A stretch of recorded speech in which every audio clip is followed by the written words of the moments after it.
जय श्री राम।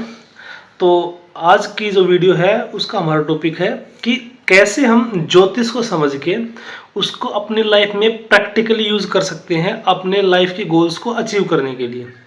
देखिए, हम सबको ना अपने लाइफ में क्या है कि क्लैरिटी चाहिए, एक फोकस चाहिए और सबसे ज़्यादा ज़रूरत है राइट डिसीजन मेकिंग पावर। ठीक है, कि हम सही समय पे सही निर्णय ले पाएँ। कई बार कहते हैं लोग अक्सर ना योजना बनाते रहते हैं, ठीक है, छोटे छोटे स्टेप्स को फॉलो करो, गोल्स को हासिल करना। लेकिन इसके अलावा एक पुराना और उपयोगी टूल है, वो क्या है? ज्योतिष। ज्योतिष सिर्फ हॉरोस्कोप मतलब राशिफल या पर्सनैलिटी जानने के लिए नहीं है। ये क्या है कि कॉस्मिक लैंग्वेज है, ठीक है, कॉस्मोस की लैंग्वेज है ये, जो ग्रहों के प्रभाव के अनुसार आपके प्रयासों को बेहतर बना सकती है। ग्रहों की चाल को समझकर आप ऐसे फैसले ले सकते हैं जो ना कि स्मार्ट हो बल्कि जीवन के बड़े बड़े रिदम के साथ मेल खाते हो। अपनी जन्म कुंडली से आप खुद को जान सकते हैं। किसी भी योजना की शुरुआत स्वयं की समझ से होती है। ज्योतिष में आपकी जन्म कुंडली से शुरू होता है आकाश का नक्शा जब आप पैदा हुए थे। ठीक है, जो आपकी स्वयं की समझ है वो आपकी जन्म कुंडली से शुरुआत होती है। और जन्म कुंडली आपकी क्या है? वो आकाश का मैप है, स्काई का मैप है। जब आप पैदा हुए थे मतलब किस टाइम पे कौन सा प्लेनेट कौन सी राशि में था या कौन सी नक्षत्र में था या किस स्टार के इन्फ्लुएंस में था, हम ये भी कह सकते हैं। ठीक है, तो मोस्टली 3 टाइप की जो राशियाँ हैं वो फेमस होती है या पर्सनल में होती है या प्रैक्टिकली हम यूज़ करते हैं। सनशाइन मतलब सूर्य राशि, मतलब जहाँ पे आपका सूर्य है जिस भी भाव में जिस भी राशि में, उसको हम लगन मान के फिर सारी चीज़ें देखते हैं। फिर होती है चंद्र राशि, ठीक है, जिस भाव में चंद्रमा होता है उसको लगन मान के फिर हम सारी चीज़ें देखते हैं, पहला भाव मान के। एक होती है आपकी लगन राशि कि जिस टाइम पे आपका जन्म हो रहा था उस टाइम पे पृथ्वी के पूर्व दिशा में कौन सा लगन उदित था या कौन सी राशि उदित हो रही थी।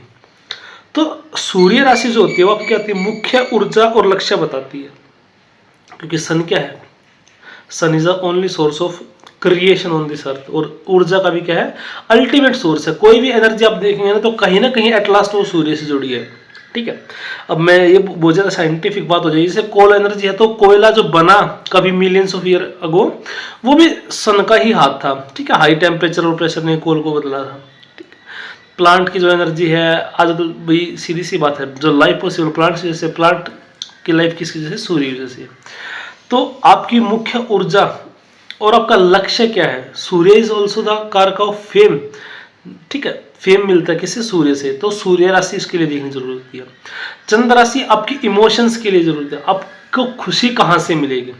जैसे टाइम पीरियड आ रहा है आपका अच्छा, अकॉर्डिंग टू योर लगन चार्ट, लगन कुंडली के अकॉर्डिंग आपका टाइम पीरियड अच्छा रहा है, तो चंद्र राशि आप ये बताएगी कि टाइम तो अच्छा है लेकिन आप उस खुशी को भोग पाओगे या नहीं भोग पाओगे। सपोज करो कि आपकी जॉब लगी और जॉब भी आपकी एक्सपेक्टेशन से अच्छी सैलरी वाली लगी, लेकिन वहां का जो वर्क कल्चर है वो सूटेबल नहीं है आपके लिए, आप दुखी हो रहे हो। तो लोगों को क्या लगेगा? अरे इतनी अच्छी जॉब है, इतने पैसे कमाता है, लेकिन वो आपको पता है कि आप इमोशनली कितना परेशान हैं। ठीक है, लगन राशि क्या बताएगी? कोई भी नया काम शुरू करने का तरीका और दुनिया के साथ आपका इंटरेक्शन कैसा रहेगा। ठीक, मान लीजिए आपका लगन मेष है, ठीक, आप एरीज असेंडेंट है, तो क्या करेंगे? आप नए काम में जोश दिखाएंगे। और अगर आपकी चंद्र राशि, ठीक है, आपका चंद्रमा जो है वो कन्या राशि में है, तो आपकी जो प्लानिंग, आपको क्या है? प्लानिंग और व्यवस्था पसंद आएंगी। इन बातों को समझकर आपको एक योजना बना सकते हैं जो आपके लिए नेचुरल और सस्टेनेबल हो। दूसरा हम क्या देखेंगे? प्लेनेटरी मूवमेंट, ग्रहों की चाल के अनुसार हम अपना गोल डिसाइड कर सकते हैं। देखिए, टाइमिंग ऑफ इवेंट बहुत मायने रखती है ना। जैसे मैंने पहले भी कई बार यूज किया है कि धीरे धीरे रे मना धीरे धीरे सब होए, माली सींचे सो घड़ा ऋतु आए फल होए। मतलब कि माली चाहे कितना भी पानी डालता रहे लेकिन जब सीजन आएगा तभी फ्रूट मिलेगा। इसी प्रकार जब योग के अनुसार जब ग्रह गोचर दशांतर दशा फेवरेबल होगी तभी टाइमिंग ऑफ इवेंट होगा। ठीक है, तभी हमें इस इवेंट का फल मिलेगा। जॉब लगेगी तो तभी लगेगी, उससे पहले आप कुछ भी कर लो। ठीक है, तो ग्रहों की चाल देखकर आप जान सकते हैं कि कब कौन सा एक्शन लेना सूटेबल है या कब आपको इंतजार करना। जैसे आपको पता है कि 1 साल तक आपकी उसमें गवर्नमेंट जॉब का वो नहीं है, तो उस टाइम पे ये नहीं है कि अरे ठीक है 1 साल बाद लगेगी तो हम बैठे रह जाएंगे, नहीं, क्योंकि हमें कॉन्शियस बीइंग है। तो कॉन्शियस बीइंग क्या करता है, चीजों को कंट्रोल करने की कोशिश करता है। देखिए जहां तक हमारी पहुंच है हम क्या करेंगे, कोशिश करेंगे कि भाई चीजें अपने अनुसार चलाएं। लेकिन एक अच्छे एस्ट्रोलॉजर ने आपको बता दिया कि 1 साल के बाद ही आपकी जॉब लग पाएगी। तो उस 1 साल में क्या करेंगे, आप डबल एनर्जी के साथ चीजों को सीखना स्टार्ट करेंगे, क्योंकि आपको पता है कि सक्सेस तो मिलने वाली है ही। इसका मतलब ये नहीं है कि आप बैठ जाएंगे। ऑन द अदर हैंड मैं ये मानता हूं कि यूनिवर्स में कुछ ना कुछ ऐसा होगा कि आप कुछ ना कुछ ऐसा करेंगे ही जिससे आपको जॉब मिल जाएगी। ठीक है, अब वो जो पुराने कर्मों के अनुसार मिले, पुराने भाग्य से मिले, है ना। कई बार क्या होता है किसी के पिताजी गवर्नमेंट जॉब में होते हैं, ठीक है, और वो किसी कारण उनकी डेथ हो गई, एक्सपायर हो गए, तो कई डिपार्टमेंट आज भी ऐसा करते हैं कि पिता की जगह बच्चे को जॉब देते हैं। तो इन यूनिवर्स कुछ ना कुछ आपसे करवा ही लेगा, कर ही देगा, जिससे आपको जॉब मिलेगी। लेकिन फिर मैंने बताया ना कि क्योंकि हमें कॉन्शियस बीइंग है तो हम अपना प्रयास जरूर करेंगे, ठीक है। और कर्म की प्रधानता है। जैसे मान लीजिए आपका जुपिटर 9th हाउस में है, ठीक है, तो क्या हो सकता है कि आप पढ़ाई के लिए, ट्रैवल के लिए, नया प्रोजेक्ट शुरू करने के लिए आपका अच्छा टाइम है, ठीक है। अब मान लीजिए आपकी शनि की 6.7 है या सुप्रभाव होता है, क्या कि ये जिम्मेवारी का और मेहनत का समय है। लॉन्ग टर्म पे ध्यान दीजिए आप, ये मत सोचिए कि अब मैं 2 महीने मेहनत करूँ मुझे रिजल्ट मिल जाएगा। शनि क्या करता है, आपको लॉन्ग टर्म में अगर आप मेहनत करते हो तो फिर सक्सेस भी जो देगा ना वो अच्छी देगा शनि, फिर लॉन्ग लास्टिंग देगा, ठीक है। एकदम से जैसे राहु से अगर आपको सक्सेस मिलेगी तो कई बार ऐसा कि सक्सेस मिली और डाउन। आपने देखा होगा ना बहुत सारे जो लोग होते हैं और रातों रात स्टार बन जाते हैं, रातों रात उनकी इंस्टाग्राम पे, यूट्यूब पे शॉर्ट्स रील वायरल हो जाती है, ठीक है, लेकिन थोड़े दिन बाद कोई नहीं जानता उनको। तो इस तरीके से वो राहु से आती है, ठीक है। लेकिन अगर कोई सैटर्न और राहु से आती है ना जो सक्सेस, तो उसमें आप ये मान सकते हो कि बड़ी भी सक्सेस मिलेगी और लॉन्ग लास्टिंग मिलेगी। अब जैसे मान लीजिए किसी का मरकरी जो है वो रेट्रोग्रेड है, ठीक है, विपरीत दिशा में चल रहा है, तो आपको क्या करना है, नए काम शुरू करने से बचना है। पुराने कामों को आप दोबारा रिवाइज कर सकते हैं, चेक कर सकते हैं। तो देखिए अगर आप अपने लक्ष्यों को ग्रहों के अनुकूल समय के साथ जोड़ते हैं तो आपका काम आसान हो जाता है। ये एक सुपरस्टिशन नहीं है, स्ट्रेटेजिक टाइमिंग है।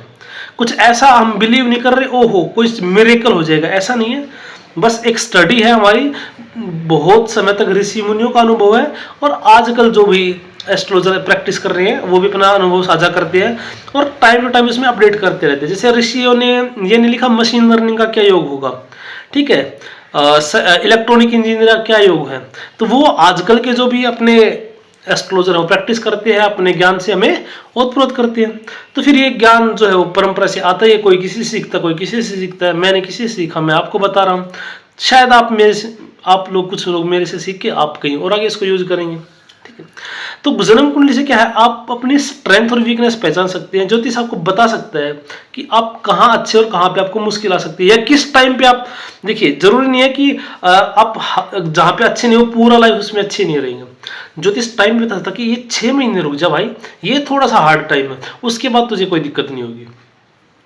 अगर आपकी जन्म कुंडली मान लीजिए मार्स जो है वो स्ट्रॉन्ग है, तो आप में क्या लीडरशिप और एक्शन लेने की क्षमता है। लेकिन इसका मतलब ये भी नहीं कि आप 24 घंटे और पूरा साल आप लीडरशिप की क्वालिटी में रहेंगे, कुछ टाइम उसमें भी आ सकता है। लेकिन आपको पता है कि मार्स स्ट्रॉन्ग है, लीडरशिप क्वालिटी है, एक्शन ले सकता है।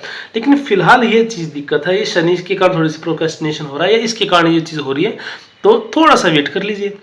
अगर आपका मरकरी वीक है तो क्या होगा, कम्युनिकेशन में दिक्कत होगी, ठीक है, जर्नलिंग में, ठीक है, इसमें प्रैक्टिस में थोड़ा सा आपको सुधार करना पड़ेगा।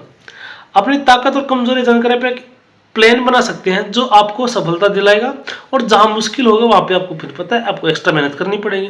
लेकिन आपको ट्रांजिट से, गोचर से, दशा से ये चीजें पता चल जाएंगी कि कब आपको उनका फल मिलने वाला है, कब आप मेहनत कीजिए, ठीक। तो ज्योतिष कोई भी टाइमिंग ऑफ इवेंट को आगे पीछे नहीं कर सकता, ठीक है। ले आपने वो कहानी सुनी होगी ना कि बीरबल की खिचड़ी वाली, जिसमें एक पंडित जी होते हैं, वो नदी में रहते हैं, नदी के पानी में सर्दी की रात में।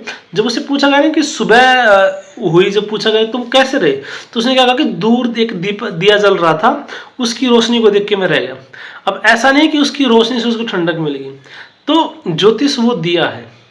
अब उस पंडित को पता है कि सुबह तो होगी, एक पर्टिकुलर फिक्स टाइम है ना भाई, 8 घंटे 10 घंटे 12 घंटे जो भी है, उसके बाद तो सुबह होनी ही है। ठीक है, तो ज्योतिष आपको दिया दिखाती है वो कि हाँ इंतजार करो, अच्छा समय भी आएगा, या ये समय आने वाला है ऐसा समय।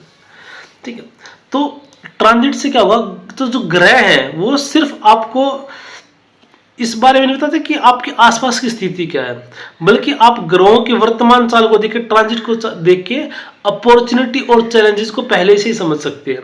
जैसे मान लीजिए वीनस किसी का अच्छे उसमें आ गया, ठीक है, तो रिलेशनशिप सुधरेगी, फाइनेंस में अच्छा समय आएगा।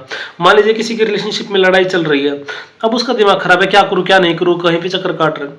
अगर आपको थोड़ी सी एस्ट्रोलॉजी की समझ है, या आप एक अच्छे एस्ट्रोलॉजर के पास जाते हैं, तो वहां पे आपको क्या मिल जाएगा कि देखिए अब 2 महीने बाद वीनस का गुड इंपैक्ट आपकी लाइफ में आने वाला है, आपके रिश्ते ऑटोमेटिकली सुधर जाएंगे, जो थोड़ी बहुत मिसअंडरस्टैंडिंग थी वो दूर हो जाएगी। या फिर क्या, जैसे मान लीजिए मार्स का खराब प्रभाव होता है, आप इम्पल्सिव एक्शन लेने से बचो, ठीक है, बर्नआउट से बचिए, बड़े बड़े फैसलों को टाल दीजिए, क्योंकि बड़े बड़े फैसले अगर आप इम्पल्सिव एक्शन से लेंगे तो खराब होने के चांसेस ज़्यादा रहते हैं। तो जो भी ग्रहों की चाल है ना, उसके अकॉर्डिंग प्लानिंग करने से क्या आपका आसान रास्ता हो जाता है और परेशानी थोड़ी सी कम होती है। अब आसान रास्ते का मतलब ये नहीं होता कि आपको कुछ नहीं करना पड़ेगा, थोड़ा सा आपको रिलैक्सेशन मिल जाता है, क्योंकि ज्योतिष कोई जादू की बात नहीं करता कि रातों रात जादू की छड़ी घुमाई, हमने ये उपाय कर लिया और ये हो जाएगा। नहीं, अगर आपने उपाय कर लिया और वो काम हो गया, तो ऐसा नहीं कि उस उपाय से काम हुआ है। हाँ, अगर उस उपाय से काम, ऐसा भी नहीं है कि आपने वो उपाय किया और वो काम हो गया तो ऐसा उपाय वेस्ट है, नहीं। अगर चार्ट में ये प्रोमिस है तो वो उपाय से ही होगा, तो फिर उपाय से ही होगा। लेकिन आप अपने माइंड में ये नहीं कह सकते कि किसी की जन्म कुंडली में जॉब, गवर्नमेंट जॉब का योग है 2 साल के बाद, या शादी का योग है 2 साल के बाद, मेनली शादी की बात कर लेते हैं, 2 साल के बाद शादी का योग है, 5 साल के बाद संतान का योग है। अब आपने कुछ उपाय किया और वो 1 महीने बाद ही शादी होगी, तो सारा कर्म का सिद्धांत ही बिगड़ जाएगा कि जिस आत्मा को, जिस व्यक्ति को आपके साथ जुड़ना था 2 साल के बाद, वो तो 1 महीने बाद ही जुड़ गया। फिर जिस आत्मा को 3 साल के बाद और 5 साल के बाद आना था, फिर वो 2 महीने बाद ही आ गई आपके पास। ठीक है, तो ऐसा नहीं होता। अब देखिए, कोई भी काम करने से पहले ना आप खुद से एक सवाल करिए कि मेरी कुंडली में सबसे स्ट्रेंथफुल चीज क्या है और उसको मैं यूज कैसे कर सकता हूं, इस टाइम पे ग्रहों का गोचर क्या है, और जीवन का कौन सा मेरा ऐसा पहलू है जो अनबैलेंस्ड है और क्यों है ऐसा। ठीक है, क्या कोई खराब ट्रांजिट आने वाला है मेरे लिए, या उसके लिए फिर मैं चैलेंजिंग कोई ट्रांजिट आने वाला है, तो मैं उसके लिए तैयारी कैसे कर सकता हूं। अब बहुत सारी ऐप ऐसी है जहां से आप क्या है कि ट्रांजिट कैलकुलेटर से, ठीक है, प्लानर से उनका आप पता लगा सकते हैं। ठीक है, तो आप क्या करना है, let's go with the flow. ज्योतिष आपको यह नहीं बताता कि क्या करना, बल्कि यह बताता कि कब और कैसे करना बेहतर होगा। ठीक है, आपको एक रिदम से जोड़ देता है, एक अवेयरनेस से जोड़ देता है, आपको एक इंट्यूशन देता है जो आपके लॉजिक और विजन के साथ मिलकर काम करता है। जब आप प्रैक्टिकल स्टेप्स को ज्योतिष की जानकारी साथ मिलाते हैं ना, तो न सिर्फ अपने लक्ष्य तक पहुंचते हैं, बल्कि उसको आसानी से और सहजता से भी प्राप्त कर सकते हैं। तो डेली लाइफ में क्या है, भागदौड़ वाली जिंदगी में ज्योतिष को एज ए अपना गाइड बनाइए। ठीक है, लेकिन बोलते हैं ना कि ज्योतिष को आटे में नमक की तरह यूज करिए, ना कि नमक में आटे की तरह। ठीक है, बिल्कुल थोड़ा सा, ऐसा नहीं कि हम खाना खाने जा रहे तब ज्योतिष यूज कर रहे हैं, पानी पीने जा रहे तब ज्योतिष यूज कर रहे हैं। मेजर मेजर जो इवेंट्स आपको लगता है ना बहुत ज्यादा इंपॉर्टेंट, उसमें आप यूज किए, क्योंकि आप हद से ज्यादा अगर इस चीज के पीछे जाएंगे तो फिर थोड़ा सा आपको नुकसान उठाना पड़ सकता है, क्योंकि फिर उस चक्कर में आप डिफरेंट लोगों के पास जाएंगे। और ये चीज मैं आपको दावे के साथ कहता हूं कि कोई कितना ही बड़ा एस्ट्रोलॉजर है, हर बार उसका भी इंट्यूशन या उसकी भी विद्या काम नहीं करती है, क्योंकि आप कितनी भी पढ़ाई कर लीजिए, एक भाव एक प्लेनेट हजारों लाखों चीजों को दिखाता है। तो उस चीज को पकड़ना जिसको जो आप चाह रहे हो, जरूर नहीं कि ज्योतिषी की पकड़ में भी आ जाए। तो आप हर चीज के लिए अगर ज्योतिषी के पास जाएंगे तो वो चीज एक अच्छी नहीं है, और आप लाइफ को फिर खुल के नहीं जी पाएंगे। ठीक है, थोड़ा सा मैं आपको एक लॉजिकल चीज और बता देता हूँ। हमारे जो उपनिषद है ना, उनमें एक बात कही गई है कि ज्ञानी अज्ञानी जो है ना, वो तो अंधकार में भटकता ही है, महाज्ञानी महाअंधकार में भटक जाता है। ठीक है, जैसे एक छोटा बच्चा होता है ना, अब उसको देखिए, आप उसको सड़क पे लेके जाएंगे ना, वो हर चीज को देख के खुश है, हर चीज को देख के एक्साइटेड है। लेकिन हम एक्साइटेड नहीं होते, अरे वही पेड़ है, वही पत्ते, वही आसमान, वही। ठीक है, तो जब जब ज्यादा ज्ञान आ जाता है ना, तो भी क्या है, आप लाइफ के जीने के मायने भूल जाते हैं। ठीक है, तो आज का जो मेरा ये प्रयास था कि ज्योतिष को कैसे यूज कर सकते हो आप, आपको थोड़ी सी बेटरमेंट में हेल्प कर सकते हैं। उम्मीद करता हूँ आपको पसंद आया होगा। मिलते हैं अगली वीडियो में, तब तक आप सबको जय श्री राम।